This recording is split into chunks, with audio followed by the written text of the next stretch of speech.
கை நழுவி போன வேளை. ஒரு அற்புதமான செய்தி உங்களில் சில பேருக்கு அல்லது எல்லோருக்குமே அவசியம். 1 ராஜாக்களின் புத்தகம் 17வது அதிகாரம்.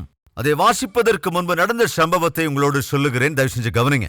தேவனுடைய விருப்பப்படி ஆளுகை செய்தவர்கள் ஆளுகை செய்யாத போது, தேவன் ஆசைப்பட்டபடி ஜனங்கள் வாழ வேண்டிய விதத்திலே வாழாத போது, அங்கே ஆளுகை செய்கிற நபர் அதே போல பிரஜைகள் பாவத்துக்கும் பாவத்தின் கட்டுகளுக்கும் அடிமையாகிற போது தேவன் கட்டாயம் சிட்சிப்பார். வீட்டுக்கு எஜமானனான கணவன், நீ உன்னுடைய பொறுப்புகளை நீ நீதியாய் உத்தமமாய் வாழ்ந்து ஆவிக்குரிய மார்க்கத்தில் வாழ்ந்து உன் குடும்பத்தையும் அதே வழியில் நீ வழிநடத்த வேண்டும். ஒருவேளை நீ அப்படி வாழாமல் உன் மனம் போன வாழ்க்கை வாழ்ந்து கொண்டிருப்பாய் என்றால் உன்னுடைய குடும்பமும் கூட மனம் போன வாழ்க்கையைத்தான் வாழும். அப்படி மனம் போன வாழ்க்கையை வாழ்கிற போது உன் இஷ்டப்படி வாழ்கிற வாழ்க்கை அநேகருக்கு கஷ்டத்தை கொண்டு வந்து விடும். ஆகாப் என்கிற ராஜா இஷ்டம் போன வாழ்க்கையை வாழ்ந்தான். அப்படி தன் இஷ்டப்படி அவன் வாழ்ந்ததினாலே அந்த தேசத்திற்கு கஷ்டம் வந்தது. தேசத்திலே பஞ்சம் உண்டாயிற்று. அந்த ஸ்திரீ ஒரு ஏழை விதவை, கணவர் இல்லைங்க, தனக்கு துணையும் இல்லை, நிழலும் இல்லை, தன்னை போஷிக்க ஒருவரும் இல்லை. அப்பேற்பட்ட ஒரு நிலைமையில பஞ்சம் வேற வந்துருச்சு. ஆளுகை செய்து கொண்டிருக்கிறவன், அரசாட்சி செய்கிறவன் செய்த பாவங்களினாலே பிரஜைகளும் தூண்டப்பட்டு அவர்களும் பாவ வாழ்க்கை வாழ்ந்ததினாலே அந்த பாவம் நிறைந்த தேசத்தின் மீது பெரும் பஞ்சம் வந்தபோது கஷ்டத்திலே ஒரு வீடு தத்தளித்துக் கொண்டிருந்தது. இன்னைக்கு நம்மத்திலே யாராவது இருக்கீங்களா? அம்மா சகோதரிகளே, உங்கள் கணவர் தான் உன் வீட்டுக்கு எஜமானன், வீட்டை வழிநடத்த வேண்டியவர். ஆனால் அவர் தன் இஷ்டம் போன வாழ்க்கை வாழ்வதனாலே இன்று உன்னுடைய வீடு கஷ்டத்தில் தத்தளிக்கின்றதா? சாப்பாட்டுக்கே கஷ்டம் என்ற சூழல் வந்துவிட்டதா? எஸ், எத்தனையோ சகோதரிகள், ஐயா என்னுடைய கணவர் பெரிய குடிகாரர் ஐயா, கொஞ்சம் ஜெபம் பண்ணுங்கய்யா அப்படிங்கும்போது ஆச்சரியமா இருக்கும். யாருங்க? கணவர், எஜமானர். அவரை குடிகார எஜமானன்னு சொல்றீங்களே. அந்த சாராளும் தன் கணவரை எஜமானன் என்றுதான் அழைத்தாள். நண்பர் சகோதர சகோதரிகளே கவனிங்க. எஜமானாக இருக்கிற கணவன், கேட்கிறீங்களா கணவன்மார்? எஜமானனாய் இருக்கிற நீ வழிதப்பி போனால் உன் குடும்பம் கஷ்டத்தில் விழுந்து விடும். உன்னுடைய மனைவி, உன் பிள்ளைகள் பட்டினி கிடக்க வேண்டி வரும். எஜமானனான ஆகாப் இஷ்டம் போல அன்று வாழ்ந்தபோது அந்த தேசத்திலே, அந்த ராஜ்யத்திலே இருந்த ஏழை குடும்பங்கள் எல்லாம் தத்தளித்தது. ஒன்றுமில்லாமல் போயிற்று. அப்படி ஒன்றுமில்லாமல் போன ஒரு ஏழை குடும்பத்தின் பற்றி தான் உங்களோடு பேசுகிறேன். அந்த கிராமத்தின் பெயர் சாரிபாத். அந்த கிராமத்தில் இருந்த ஒரு ஸ்திரீ விதவை. இருந்த மாவு, இருந்த எண்ணெய் எல்லாமே ஒரு முடிவுக்கு வந்துவிட்டது. ஒன்றுமில்லாத நிலையில் இருக்கிற பாத்திரத்தை பார்த்து, ஒன்றுமில்லாத நிலையில் இருக்கிற அந்த மாவு எண்ணெய் பாத்திரத்தை பார்த்து, ஐயோ என்ன இது, எப்படி வாழ்வது இந்த கஷ்ட காலத்திலே, இந்த பஞ்ச காலத்திலே, போஷிக்க ஒருவரும் இல்லாத போது, தேசத்தை ஆளுகை செய்கிற ராஜா செய்த பாவங்களினாலே அந்த ராஜாவை பின்பற்றுகிற பிரஜைகளும் அஜாக்கிரதையாய் வாழ்ந்ததினாலே இன்று எங்கள் தேசத்துக்கு கஷ்டம் வந்து விட்டது, பஞ்சம் வந்து விட்டது. இந்த பஞ்சத்திலே, கஷ்டத்திலே என்னுடைய குடும்பம் தத்தளிப்புக்கு ஆளாயிற்று. ஐயோ என்ன இந்த வாழ்க்கை என்று தவிக்கிற போது தேவன் பேசுகின்றார். ஸ்திரீயே, என்ன ஆண்டவரே, உன்னுடைய வீட்டுக்கு நான் என் தாசனை அனுப்ப போகிறேன்.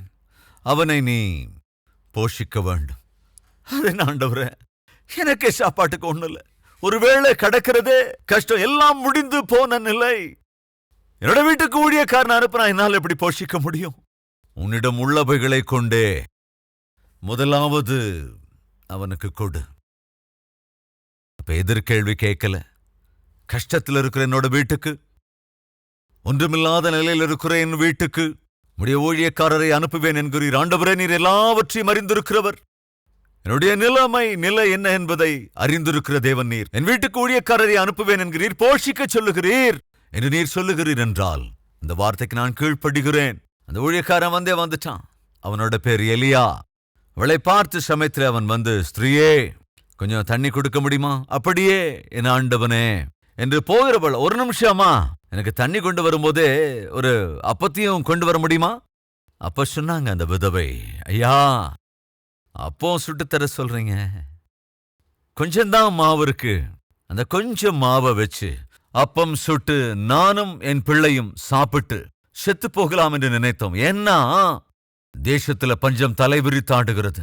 அந்த பஞ்சத்தில் என் குடும்பம் தத்தளித்துக் கொண்டிருக்கிறது. இனி சாப்பிட வாழ்க்கையிலேயே எதுவும் இல்லையா? இதுதான் எங்க கடைசி போஜனம். அதுக்கப்புறம் எங்க நிலைமை என்னவோ எதுவும் தெரியாதுங்க. இன்னைக்கு நம்ம மத்தியில் யாராவது இருக்கீங்களா? ஒரு வேளையை கடக்கிறதே கஷ்டம். நாளைய தினத்தை குறித்து யோசித்தால் பயம் உண்டாகிற ஒரு நிலை.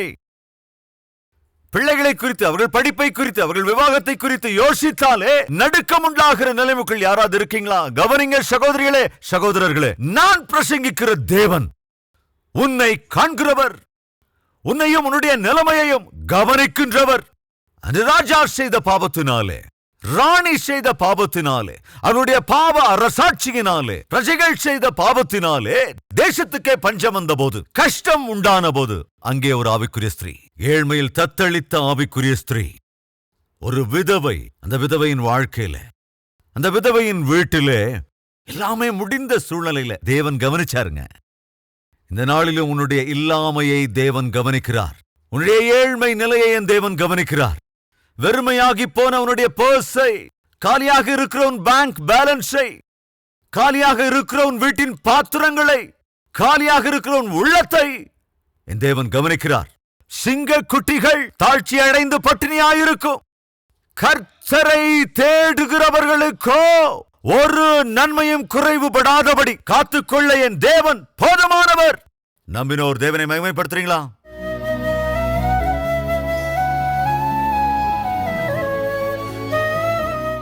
பரிசுத்தமுள்ள எங்கள் பிதாவே, ஏழ்மையிலே இருந்த போது, எல்லாமே ஒரு முடிவுக்கு வந்த போது, பசி பட்டினியிலே தத்தளித்துக் கொண்டிருந்த போது, கஞ்சத்தின் பிடியிலே துவண்டு போயிருந்த போது, அந்த ஏழை விதவையை நீர் கண்டீர், அவளை போஷிக்க வேண்டும் முடிவெடுத்தீர். அதற்கு ஒரே ஒரு கண்டிஷன் தான், அந்த ஏழ்மையிலும் கூட ஊழியக்காரனை, அந்த ஊழியக்காரன் செய்கிற ஊழியத்தை தொடர்வதற்கு நீ உதவி செய்ய வேண்டும். அந்த வார்த்தையை அந்த விதவை விசுவாசித்தாள். தன்னுடைய ஏழ்மையிலும் கூட ஊழியக்காரனுக்கு தன்னால் இயன்ற உதவியை செய்தாள். அதற்கேற்ற பிரதிபலனை அவள் கண்டாள். அந்த பஞ்சம் இருந்த அத்தனை காலமும் தானும் தன் வீட்டில் இருந்தவர்களும் திருப்தியாய் புசித்தார்கள். ஆண்டவரே, இன்று யார் யாரெல்லாம் அந்த ஏழை விதவையை, அவள் குடும்பத்தை அந்த பஞ்ச காலத்திலே போஷித்த தேவனை நம்பி ஆண்டவரே உம்மை சேவிக்கிறார்களோ, அப்படிப்பட்ட பிள்ளைகளின் அந்த அர்ப்பணிப்பை, அவர்கள் செய்கின்ற